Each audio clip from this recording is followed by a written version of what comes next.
va? Buenas tardes. Aquí estamos comenzando esta emisión de Los Días Contados. Probablemente el día más frío del año, ¿no? 2,5 grados bajo cero fue el registro bien tempranito. 6 y Chirolita la térmica, pero al lado de lo que ha pasado en Bariloche, en la Patagonia. Nieve en Tucumán, me han dicho, ¿no? Nieve también en Misiones, lugares realmente extraordinarios. Y hoy a la mañana, por supuesto, todos los medios iban detrás de los meteorólogos a ver si podía nevar en Rosario, pero faltaba levantar la cabeza y darse cuenta que no había ni una nube. Ni habrá ni una nube de aquí hasta el fin de semana, por lo cual tendremos nada más que el frío y sin la nevada. Y créame que esto está bueno. Está bien también cuando hay nevadas, disfrutar un rato, pero cuando la nieve pasan de las 2 horas, 3 horas, 4 horas, pregúntele si no a los chicos pobres que están en Bariloche, algunos con dificultades serias, con inconvenientes que van más allá de incomodidades, sin energía eléctrica, sin suministro de velas, de pilas, baterías, cosas que efectivamente se han agotado, y la vivada de siempre de quienes tratan de medrar con la necesidad de las personas en estados realmente complicados, ¿no? Pero bueno, la cosa se empieza a normalizar, cede un poco el frío, las temperaturas no van a ser tan bajas, aunque sí van a ser bajas a partir de mañana, y el frío más intenso lo hemos padecido en las primeras horas del día. Después de este parte meteorológico con el que abrimos el programa, qué bueno decir que los chicos están de vacaciones, que se han podido quedar en casa durmiendo, acurrucaditos, y que ahora ya con el sol pueden salir y estar haciendo algunas otras actividades al aire libre después de una semana, la primera de vacaciones, pasados por agua. En ese sentido, hay muy buenas ofertas con entrada libre y gratuita que están relacionadas con la cultura en los espacios públicos, que realmente se pueden aprovechar, y en ese sentido los rosarinos tenemos ciertamente un privilegio. Bien, los temas del día están relacionados con la campaña electoral, porque cada una de las cuestiones que están decidiéndose en términos políticos está teñida o afectada invariablemente por este proceso que va a desembocar en las primarias dentro de casi 30 días y luego en las elecciones generales allá por el mes de octubre. Y en ese sentido, y nosotros atendiendo a la lógica de lo que serán los debates, de las presencias de los distintos candidatos, el viernes estuvo, sin ir más lejos, el candidato de Cambiemos, Albor Cantart, que a mí me sorprendió con un par de definiciones, ¿no? Que no sé si habrán llegado a la Casa Rosada, estas críticas acerca de lo que dijo el presidente, ¿no? De caer en la escuela pública. Él, que fue todo el tiempo a la escuela pública, dijo, cree que ha sido una frase foco feliz, y de esta manera marcaba alguna diferencia. Y la otra también que me llamó la atención es que, siendo abogado laboralista, dijo que no pertenecía a ninguna mafia, en relación también a la posición que tiene el presidente de la República con el tema de los juicios laborales, el costo laboral y esta suerte de ensayo o de previa para una nueva flexibilización y pauperización de las condiciones de empleo. A propósito de eso, y yendo ya a las cuestiones que inmediatamente abordamos, el domingo el diario La Nación publicó una encuesta que en alguna medida ratificaba lo que nosotros le habíamos adelantado el viernes. Si ustedes nos acompañan en cada una de las emisiones de Los Días Contados, el viernes, en la tertulia reducida que hicimos con Leo Richardino, hablábamos de que por primera vez en mucho tiempo en la provincia de Santa Fe, y particularmente en Rosario, castigada por el flagelo de la violencia, los conflictos interpersonales, los ajustes de cuenta, el narcotráfico, la narcocriminalidad, todo eso organizado tiempo atrás, había empezado a figurar en las encuestas por encima de los mayores niveles de preocupación que la inseguridad, la situación vinculada a la economía, la pobreza, la pérdida de empleo, la no llegada a fin de mes, la suba de tarifas. Bueno, esto lo comentábamos nosotros a partir de trabajos que tenemos de relevamiento de datos, como las imágenes que también mostrábamos de la gestión de los distintos niveles de gobierno, con la percepción en la opinión pública. La Nación, que podría calificarse de un diario cuanto menos no enemigo, ni mucho menos del gobierno, por ahí, digamos, un diario con muchas proximidades, algunas recordarán vinculadas al tema de derechos humanos, cuando pedía la amnistía, y otras cuantas más relacionadas con políticas de Estado, ponía como título: la corrupción domina el inicio de campaña, pero no garantiza votos. Cuando uno mira los cuadros, y esto es lo más interesante que queríamos compartir con ustedes, se da cuenta que ese título, que está puesto en la edición digital y que estaba en la edición papel, no obedece o no responde al análisis estadístico de los datos que vamos a pasar a ver. ¿Por qué? Porque están discriminados los consultados entre el núcleo K, es decir, los votantes, digamos, firmes del kirchnerismo, como ellos quieren en alguna medida concentrar a toda la oposición, digo ellos, el editor, ¿no?, de La Nación, los otros más indecisos, ¿sí?, y el núcleo duro de Cambiemos. Fíjese que si uno suma en los otros más indecisos la inflación, más la suba de tarifas, más la desocupación, más la pobreza, 16 más 14 más 18 más desocupación, estamos cerca del 60% en los indecisos, donde la mayor preocupación es la cuestión económica.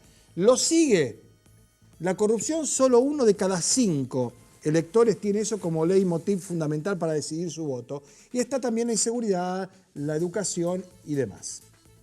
En el núcleo de Cambiemos, o sea, los convencidos ya del gobierno, en todo caso que sostienen y mantienen su adhesión a un gobierno que hizo de la lucha contra la corrupción, por lo menos en el discurso, su caballito de batalla para ganar las elecciones hace casi 2 años, encontramos que la inflación, más la suba de tarifas, más la pobreza, superan cómodamente el 50%, el 53-54%, de los votantes de Cambiemos. De los votantes del núcleo K, como ponen, pero digamos de los opositores, si usted suma inflación, más pobreza, más suba de tarifas, más desocupación, estamos en el 80%. ¿Qué quiero decir con esto? Que esta historia de seguir hablando de la bóveda de Cristóbal, de Lázaro Báez, de los bolsos de López, que eran bolsos, hay diferencia, la bóveda no parecían. ¿Se acuerdan que mandaron las topadoras al desierto, no? Y de todas esas cuestiones vinculadas a un pasado en donde ahora se trata de revitalizar a partir del pedido de desafuero de Julio Político, que habrá que ver qué diputados de Cambiemos lo votan, ¿no? Si es que efectivamente se llega a esa instancia de votación, ya no concentra un atractivo electoral para Cambiemos, que había definido sus candidatos a diputados nacionales basándose en los antecedentes de denunciantes o su bill de lucha contra la corrupción, como Ocaña, como pretendía hacerlo también Elisa Carrió, como por ejemplo Massa la sumó a Margarita Stolbizer. Bueno, esto ya no paga. En términos electorales ya no paga, o no paga lo que pagaba hace un par de años, porque ahora la suba de tarifas, la pobreza, la pérdida de empleo, los conflictos laborales, la baja del consumo han generado un nivel de preocupación superior a ese supuesto desentamiento que venía a provocar un gobierno que, dicho sea de paso, tiene 70 funcionarios procesados. 70 funcionarios procesados, algunos de primerísimo nivel. ¿A dónde vamos con esto? A que evidentemente hay un replanteo otra vez del discurso, no ya de las candidaturas, porque es imposible, por parte del oficialismo. ¿Por qué? Porque tiempo atrás, cuando se empezó a poner en marcha el gobierno, se presumía que para esta altura iba a haber logros económicos que permitieran tener o a economistas o a empresarios o a hombres vinculados a este sector como candidatos. Y no fue posible, porque además esos empezaron a ir, incluso los que eran del palo. Léase Melconian, léase Alfonso Pratgay, léase Isela Constantini, es decir, algunas figuras con un peso específico dentro del ámbito de los negocios que evidentemente no estaban de acuerdo ni con el rumbo ni con los procedimientos del modelo de Mauricio Macri. Pero ahora, viendo que además es insuficiente la estrategia de la denuncia de la corrupción, se vuelven con algunas medidas que ciertamente van a tener algún grado de complejidad.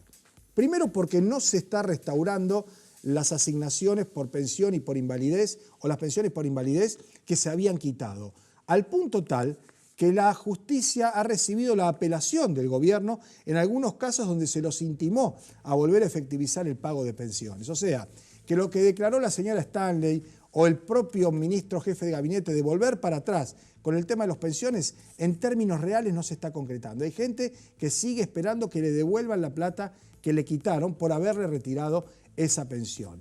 El anuncio de créditos para los que tienen asignaciones universales por hijo para mejorar sus chances de consumo en lo inmediato son evidentemente un aliciente o un elemento que puede estar al alcance de la mano de quienes son beneficiarios de esos planes. Pero ¿qué sucede? ¿A cuánto presta el gobierno? Que esto fue lo que hizo que en el Senado los senadores opositores no votaran esto y Macri lo sacara por decreto de necesidad y urgencia. Al 24%, o sea que el Estado está en un nivel rayano en la usura, en el préstamo a los sectores más vulnerables, que son los que reciben la asignación universal. Ahora la pregunta es, si el Estado te cobra cuando te presta 24%, cuando te presta 24%, ¿cuánto tiene que ser la paritaria? ¿Cuánto tiene que ser el aumento salarial? Por lo menos el 24% para poder pagarle al Estado. que te presta esa plata en los niveles, insistimos, de más bajo consumo para tratar de incentivar esto. Vamos a estar viendo efectivamente medidas de estas características, lo mismo que los créditos, que ha habido una importante cantidad de ofertas en hipotecarios. Hay 12.000 millones de pesos disponibles para ¿cuántos créditos? 12.000 de 1 millón de pesos para sectores medios. Medios y medios cómodos, para decirlo de algún modo, ¿no? Son 12.000 nada más. En un déficit habitacional de 3,5 millones, no digo que es irrelevante, pero es bastante más lo que se genera como repercusión pública que la solución efectivamente a un problema como es el de la vivienda. Así que estemos atentos a este tipo de movimientos porque van a importar efectivamente algunos cambios de actitudes y algunos atajos que seguramente vamos a ir viendo que en alguna medida y desde el punto de vista informativo tapan otras noticias que son tanto o más importantes, como por ejemplo lo que ya ha trascendido y supongo yo tendrá un desarrollo en los cuerpos parlamentarios necesariamente, como es la privatización del ARSAT. Ha habido una firma casi a hurtadillas, entre gallos y medianoche, entre el yerno de Aguad, el ex ministro de Comunicaciones porque fue disuelto ese ministerio, y una empresa norteamericana para quedarse con más del 50% de la propiedad del satélite y las regalías que pueda generar ese satélite en transmisiones internacionales que a la vez, en muy buena medida, comprometen la soberanía nacional en términos de poder manejar las comunicaciones. Bueno, esto lo ha firmado por decreto y con una resolución cuando hay una ley que específicamente en el 2015 se votó para regular el tema de los satélites y las comunicaciones a nivel del máximo como es que se iban a aplicar además las regalías al desarrollo científico de otros satélites, vendió el 2.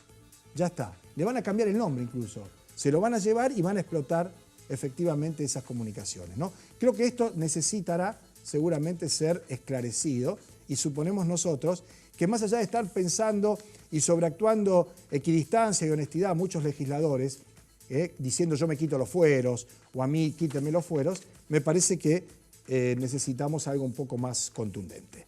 Bueno, esto le queríamos contar en la apertura del programa, son las 2:10 de la tarde, vamos a hacer una pausa y cuando volvamos estará aquí con nosotros el diputado provincial, presidente de la Cámara, Antonio Bonfatti, cuya figuras, procedimiento, gestión y demás fue en alguna medida objetado por Elisa Carrió, que estuvo el viernes tirando la piedra y escondiendo la mano. Digo, porque ningún dirigente del Cambiemos después dijo más nada absolutamente de esa munición gruesa que había descargado Carrió con el estilo y el modo que ya le conocemos. En un ratito, en segundos nada más después de la pausa, Antonio Bonfatti.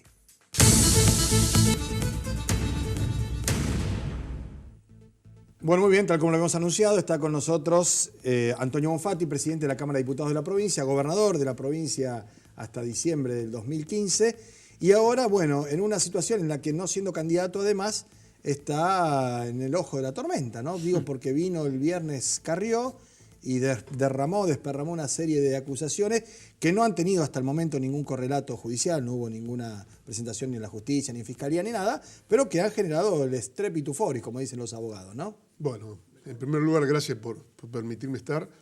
Estamos en feria judicial, voy a hacer acciones legales, voy a ir a la justicia, porque yo quisiera hablar de política, de Santa Fe, de los proyectos del país, y no de ataques personales, agravios, mentiras.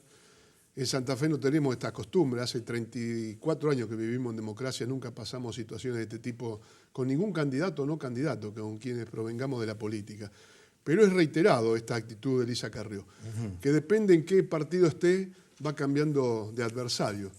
Yo he traído algunas documentaciones y les quiero leer un par de cosas. Sí, cómo no. Fíjese, en el año 2003 eran las elecciones de Ibarra versus Macri. Ajá, Macri, candidato a jefe de gobierno, y Aníbal Ibarra, candidato a jefe de gobierno. ¿Qué dice ella? Dice, creo que Ibarra es el mejor candidato a jefe de gobierno. Y más frente a un contrabandista como es Macri. Sigue en el 2005, voy a leer las más sustanciosas, 2007.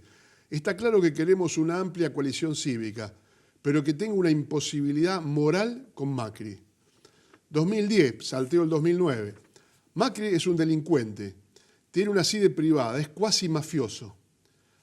2013. he denunciado a los funcionarios de la Ciudad Autónoma de Buenos Aires por el acuerdo con el empresario del juego Cristóbal López. Pasan las elecciones en la Ciudad de Buenos Aires, gana Ibarra y dice en el 2003, y todo esto lo tengo documentado con audio, con video, todo. Sí, sí. Que haya sido derrotado Macri es que la verdad era como un parto. Yo no podía creer, no sabía cómo le iba a poder explicar a mis hijos que empresarios ligados al robo del país pudieran ganar. Cuando dejo la gobernación en diciembre del 2015, en enero del 2016 se le fuga a la gobernadora Vidal 3 presos, los hermanos Lanata y Esquilachi. Sí. ¿Qué dijo la diputada Carrió? Que yo los tenía escondidos. Y yo estaba en Chile. ¿Quiénes son mis testigos? Isabel Allende, la senadora, hija del expresidente, Ricardo Lagos y Michelle Bachelet, expresidente y actual presidente. Yo estaba con ellos en Chile, invitado en el tercer congreso, en el Congreso del Partido Socialista. Ahora, ¿a qué obedece? ¿Cuál es la motivación? Si es que hay una explicación, no sé si política, psicológica. Pero termino con esta. Sí. 2014, yo era gobernador y estábamos discutiendo el tema del narcotráfico. Dice ella, estuvimos con un gobernador que conoce a su provincia y enfrenta los problemas, dijo Carrió, a la salida del encuentro. Vi a un gobernador realmente comprometido con estas cuestiones, rápido e inteligente. Lo dijo en referencia al narcotráfico en la región. La legisladora opinó que en Santa Fe se ha avanzado en el conocimiento de la venta de drogas ilegales y reivindicó que haya miembros de la Fuerza de Seguridad presos por causa vinculada a este tema. Y la última, ¿de cuándo ahora, eso? Esto es septiembre del 2014. Tengo la misma de Página 12, El Ciudadano. No, sí, hace 3 años, nada. Esta del 2009. Wiener era un excelente gobernador y un muy buen candidato presidencial. Dijo que Wiener era un excelente, bla, bla, bla. Y ahora que yo lo cubrí a Mario Segovia. Sí. Yo fui gobernador del 2011 al 2015. Mario Segovia está preso desde el 2008. O sea que yo no era gobernador. Y Mario Segovia, en un reportaje del diario Clarín, dice que el negocio de la efedrina y de los medicamentos adulterados era de la política bonaerense. Entonces, digo, ¿por qué todas estas mentiras? Para tapar lo que está ocurriendo, a lo cual algunas cosas usted hacía referencia recién. ¿Por qué no hablamos de los problemas? ¿Por qué no hablamos de la desocupación? Que cuando se cruzó entre paréntesis con una persona en la peatonal que le quiso hablar de la desocupación, le gritó choro, ella, y se tuvo que ir de la peatonal. ¿Por qué no hablamos de las industrias pequeñas y medianas que en Santa Fe están cerrando? ¿Por qué no hablamos de energías renovables, de cómo conservamos la industria, el salario de los trabajadores, la desocupación que va creciendo? ¿Por qué no discutimos estos temas? Ahora, si cree que el camino es el agravio hacia una persona, como lo hizo con Macri y ahora lo hace conmigo, se equivoca. Y yo le voy a actuar en la justicia, le voy a presentar lo que sea que mis abogados digan que es adecuado, porque no se lo voy a permitir. Yo tengo familia, tengo mi madre, esposa, hijos, nietos. Si hay un legado que he recibido de mi madre y mi padre es mi apellido y el honor de mi apellido. Y lo voy a defender. Bonfatti, esto pasado a la feria, pero pregunto, ¿alguna vez Carrió, más allá de la diatriba, de todo esto que ha hecho en más de una oportunidad, fue a tribunal y dijo, bueno, yo tengo esto, investíguenlo a Bonfatti, investíguenlo a Vini, a Zabalza no, porque dice que es macanudo. Jamás, Zabalza, ¿no? Siempre tiene estos exabruptos. Yo creo que es una psicópata difamadora, para poner un título. Yo dije que era una mujer execrable y no me equivoco. El diccionario dice que aquel que infamia, que hace actitud de infamia hacia otro o de difamación.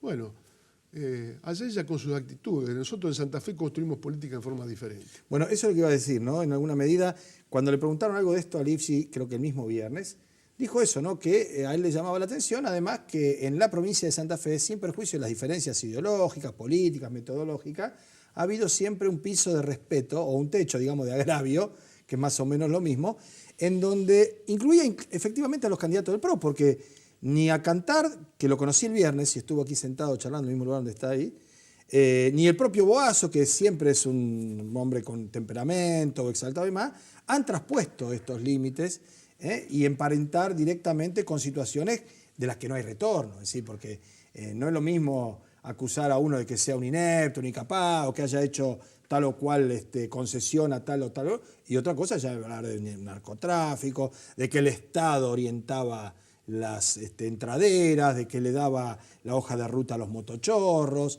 de que encubría a Medina. Es decir, estamos tirando con una munición gruesa, digamos, de donde no se puede volver. Fíjese hasta dónde habla con un léxico porteño, que habla de los motochorros, y en Rosario, las bandas que han sido desbaratadas en los últimos meses y días, que han sido descubiertos, que hacían entraderas, ninguno era motochorro, eso es un término bien porteño. Lo otro dice de la villa al lado del casino, que desapareció hace muchos años, y de la entrada de la autopista Rosario-Buenos Aires, o Buenos Aires-Rosario. Sí, incluso hablaste del cementerio, una parte para ricos y otra parte para pobres. Esa parte que había allí, una villa, fue desactivada durante mi gestión y trasladó toda la gente a su vivienda, o sea que ni siquiera puedo hablar de lo que está ocurriendo en este momento. Ahora, yo le invito a que vayan a Buenos Aires y que vea cómo crece la 31. Cuarto, quinto piso, a ambos lados ya de la entrada a la ciudad de Buenos Aires. Y si se queja de las villas, yo le decía que se hagan cargo de la pobreza, porque terminamos en un 29% en el gobierno anterior, viniendo de un 40%, pero ya estamos en el 32,9%. Y la pobreza es la causa por la cual mucha gente hoy que pierde su trabajo termina en Villa Miseria, donde vienen de todos lados del país, donde cierra fuentes de trabajo en Mendoza, fuentes de trabajo en Misiones, en provincias que no tienen una actividad económica como la nuestra, prefieren venir a las Villas Miseria, a engordar las Villas Miseria en lugar de vivir en un lugar dignamente. Una provincia, porque también me acusa de que con debido, que yo chupaba media con Vine era debido. Con debido estuve 3 veces. 2 para pedirle vivienda para Santa Fe, que no recibimos ninguna, durante la gestión del kirchnerismo, ni siquiera Obey recibió en los últimos años, y la otra cuando me convocan para firmar el pacto de electricidad de no aumento de tarifa y que nos iban a dar como contrapartida 1.000 millones de pesos que todavía lo estamos esperando. En algún momento se hablaba también de las empresas favorecidas y demás, y lo que hay que decir, para ser absolutamente justo, es que si hay un lugar donde no está Odebrecht es en Santa Fe. Bueno, Odebrecht cuando nosotros asumimos ya tenía... solamente faltaba la firma de la adjudicación del acueducto, el acueducto de Vía Arijón a Rafaela. Ese acueducto estaba sobrevaluado en el 44%. Wiener dijo, tumbamos el acueducto y sufrimos muchísimas presiones. Sí, no podía ir a Rafaela. Cuando iba a Rafaela lo trataban bastante mal. Y Odebrecht no tuvo cabida en la provincia de Santa Fe. Fue la única provincia donde Odebrecht no pudo entrar. Entonces, que no venga a Santa Fe a hacer política al estilo de lo que se hace en la ciudad de Buenos Aires o en la provincia de Buenos Aires. La campaña acá está fuera de este episodio, digamos, porque, insisto, ningún candidato de Cambiemos ni de ningún otro sector volvió sobre este asunto. Es que nos conocemos todos acá, Pablo. Saben dónde vivimos, qué hacemos, de nuestro origen, de nuestra familia, de nuestro patrimonio. Nadie puede inventar las cosas. Bien, la campaña va a girar en torno a la situación en la provincia de Santa Fe para la elección de diputados nacionales, ¿no? Digo, específicamente en cuestiones vinculadas al modelo. Hacíamos una referencia, ¿no?, de cuál era el modo en que los electores, y esto lo publicaba La Nación, ¿no?, deciden su voto. ¿Cuál es la percepción que tienen ustedes? Va a girar en función de un proyecto, porque se habla de corrupción y se habla de ajuste. Y yo digo, acá está el modelo santafesino, un modelo santafesino que da respuesta en derechos. Podemos hablar de la mejor salud, de la mejor educación del país, podemos hablar de lo que se hace en energías renovables, defender la fuente de trabajo. Un ministro como Contigiani que ha estado en cada fábrica, en cada empresa que ha estado al borde de la quiebra para dar una solución a los empresarios, a los trabajadores. Podemos hablar de la cultura en la provincia de Santa Fe, de las políticas y los planes sociales como el Plan Abre. Estas cosas nosotros queremos discutir. Entonces le decimos a los santafesinos, defendamos a Santa Fe, no caigamos en la trampa que nos quiere llevar este gobierno nacional, confrontando con el pasado, con las armas que usted hacía referencia hoy cuando mostraba de qué se preocupa la gente, que si la corrupción, que si la inflación. Digo, no caer en la trampa, defendamos a Santa Fe, votemos a aquellos que van a levantar la mano, no para unos u otros, sino para defender a Santa Fe, a los santafesinos en su conjunto. Gracias por venir, Fati. No, gracias a usted por esta oportunidad de dirigirme a su audiencia. Hasta la próxima. Gracias. Nos vamos a la pausa, ya venimos, nos encontramos para el tramo final enseguida.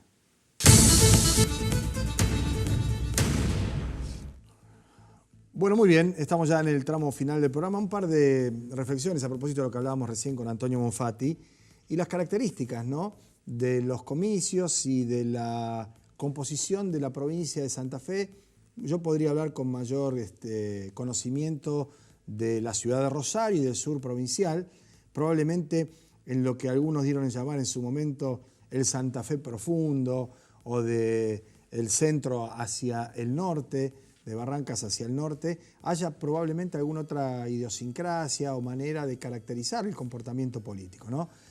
pero digamos que Santa Fe en su conjunto, y esto desde la época de la Convención Constituyente, allá por el 94, estamos hablando hace 20 y pico de años, había colocado diputados constituyentes para reformar la Carta Magna por 6 o 7 fuerzas políticas diferentes. Recuerdo que había liberales, que había ingresado Cuyen por su cuenta, Bonacci con el Modín, había expresiones de la democracia progresista, del radicalismo, del peronismo, del socialismo, es decir, de distintas vertientes políticas. En la ciudad de Rosario tenemos una policromía en el Consejo Municipal que probablemente se vea ampliada a partir de este nuevo comicio que vamos a tener en el mes de octubre y haya referentes de distintos partidos políticos, más allá después de los desgajamientos de cada fuerza, ¿no? Porque el peronismo tiene tantos bloques casi como concejales y radicales hay prácticamente en todos lados, menos en el peronismo. Pero digo, los sectores de izquierda, el grupo que acompaña a Celeste Leprati, los jóvenes de Ciudad Futura, la expresión que Giuliano encarna ahora, o propiamente Daniela León, que deja el Frente Progresista y probablemente ingrese por lo que ahora es el masismo. Quiero decir, esa policromía, esa diversidad de voces, lejos de ser un problema que para algunos con pretensiones hegemónicas puede llegar a serlo, es francamente una expresión de madurez política, de pensamiento claro en cuanto a la decisión por el voto, de no ser arriados por campañas o por clichés o por figuras o por atuendos o por apariencias. Y en ese sentido creo que el nivel de discusión político que se da en la provincia y en la campaña es un tanto más elevado que lo que solemos ver en otros lugares, donde prenden más fácil las candidaturas que tienen más botox que materia gris, que tienen más curvas que rectitud en el conocimiento o en el discurso, que tienen más apariencia que sustrato y que, diría yo, contenido. Por eso me parece que va a ser muy interesante, y este es en alguna medida un anticipo o un anuncio que nos atrevemos a hacer, participar y ver y estar atentos a los debates que vamos a tener en este espacio, minutos antes o minutos después también, con los diferentes candidatos de las fuerzas políticas que primero tendrán que sortear una primaria y que luego irán a una discusión más amplia todavía con adversarios políticos de otras fuerzas para poder ciertamente llegar a cautivar o atraer el voto de los rosarinos y de los santafesinos en general. Pero en todos los casos, incluso con discrepancias políticas, con posiciones nuestras en términos de comentar y reportear que son claras, que son a cara descubierta, que no tienen medias tintas en muchos casos y que responden y obedecen a la formación y a los principios de cada uno, vamos a transitar los caminos lógicos del respeto, de la civilización política, para decirlo de algún modo, sin perjuicio de que pueda haber algún exabrupto, alguna cosa subida de tono, pero no perdiendo el borde, no ingresando a un territorio como es el barro o el fango, de donde salen todos salpicados y se confunde muchas veces el que estaba bien y el que estaba mal. Así que la idea es eso de aquí en adelante, probablemente ya a partir de este fin de semana o la semana que viene, y por supuesto continuar también con la temática habitual de nuestro programa. Queda para mañana el tema de alquileres acá, el tema de alquileres, sobre todo porque muchas veces lo hemos conversado acá con Nire Roldán, con la gente de la Concejalía Popular, a propósito de que hay que hacer algo a nivel nacional. Rosario es el lugar más caro para alquilar. Salía ayer un informe en la portada del diario La Capital, donde un departamento de un ambiente es más caro en Rosario que en la ciudad de Buenos Aires o cualquier otra ciudad de la República Argentina. Bueno, me parece que ya es tiempo también que los legisladores empiecen a pensar en esas cosas, además de en su propia suerte y destino como candidatos para los próximos comicios. Con esto nos despedimos, hasta aquí hemos llegado. Mañana, como siempre, a partir de las 2 de la tarde estaremos aquí con los días contados. Han sido muy amables.